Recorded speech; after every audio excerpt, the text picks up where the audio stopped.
How you doing, my basketball lovers? It's Chaz Bradford with Icon Baller News, and I really want to touch bases on the NBA playoffs and what the Bucks and Raptors are going to potentially do within these few days, and also about Curry leading his team to a Western Conference Finals sweep. So it's a lot to talk about, and if you like what you see, please like the video and also leave some comments about your thoughts and opinions. I've also attached my social media, all platforms, and if you want, you can reach out and see some more highlights and also more additional news on what's going on in the NBA. Before I begin, I would like to shout out my sources, and that is NBA.com. Today's topic, the NBA playoffs. And this year was pretty predictable. Everyone kind of figured out that the Warriors were going to sweep Portland, and sadly, I agree with them. I mean, maybe it's because Portland's lineup is horrible. To me, it's a terrible lineup. They need to enforce some trades. For instance, Imani. Do you know who that is? No. You know why? Because he did nothing the entire playoffs. He was ghost throughout the whole series. All three series, he was ghost. I mean, they got lucky wins every 3 times. And for them to make it to the Western Conference Finals, it kind of didn't really sit well with me with them beating Denver. I mean, I didn't believe that they deserved it. And it really showed in these last 4 games. Like, they got swept. They did nothing. Imanu did nothing. Evan Turner, another player I'm not fond about, did nothing. You know, these 2 players and a lot of Portland's bench, you know, didn't show up like they were supposed to. They wasn't in playoff mode or knew how to get there. And I think Portland needs to enforce trades. I mean, their only superstar is Damian Lillard. And I said before in previous videos of mine that if you don't, he doesn't score 20 plus points, they're not going to win. And we see obviously he didn't, and they didn't win. And it comes to that, you know, if he didn't score efficiently, it wasn't going to happen. And McCollum, one of my favorite players. He's one of my top 7 ISO finishers, and he's a great player. Both of these could be superstars by themselves on another team. So maybe they need to find a new home. Maybe it's time to leave Portland, or Dave should enforce more trades, be more involved in what's his team going to look like, you know, next year. And I gotta tell you, the Warriors took over. Curry, he had 30 plus points every game against Portland in these 4 games. They're on a 5-game winning streak, and the Warriors are just looking like their old self. Green making the right play every single night.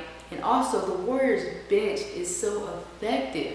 They have been playing tremendous. And I gotta say, with that being a point where they're not having their star player on the floor and they can still win games like this, it shows how dominant each player is on this Warrior team. It seems like a new team since round 1 against the Clippers. And I think without Durant, they went back to their old setup with Curry and Thompson, and then Green making those plays. It really showed how the Warriors used to play and why they were a team to beat. And with them going to the finals, it's going to be a great addition if Durant is possible on coming back, and maybe even DeMarcus Cousins.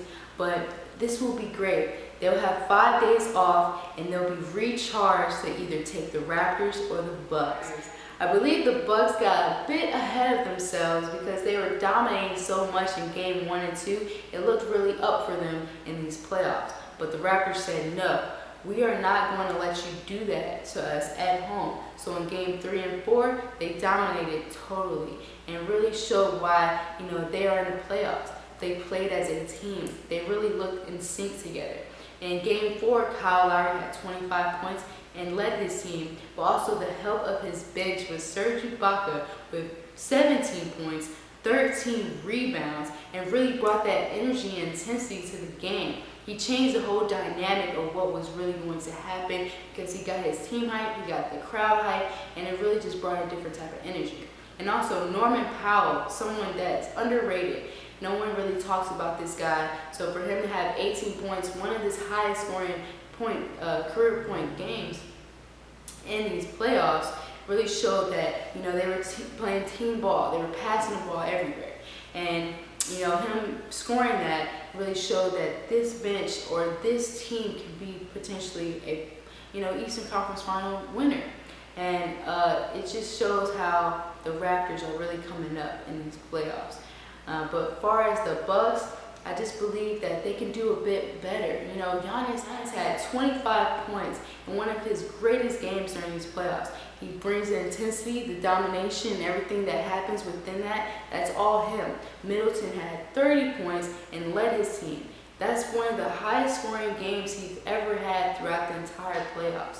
So that shows that they were playing at their best, but they just have to find something different or change up what they're doing to really be effective to win these games.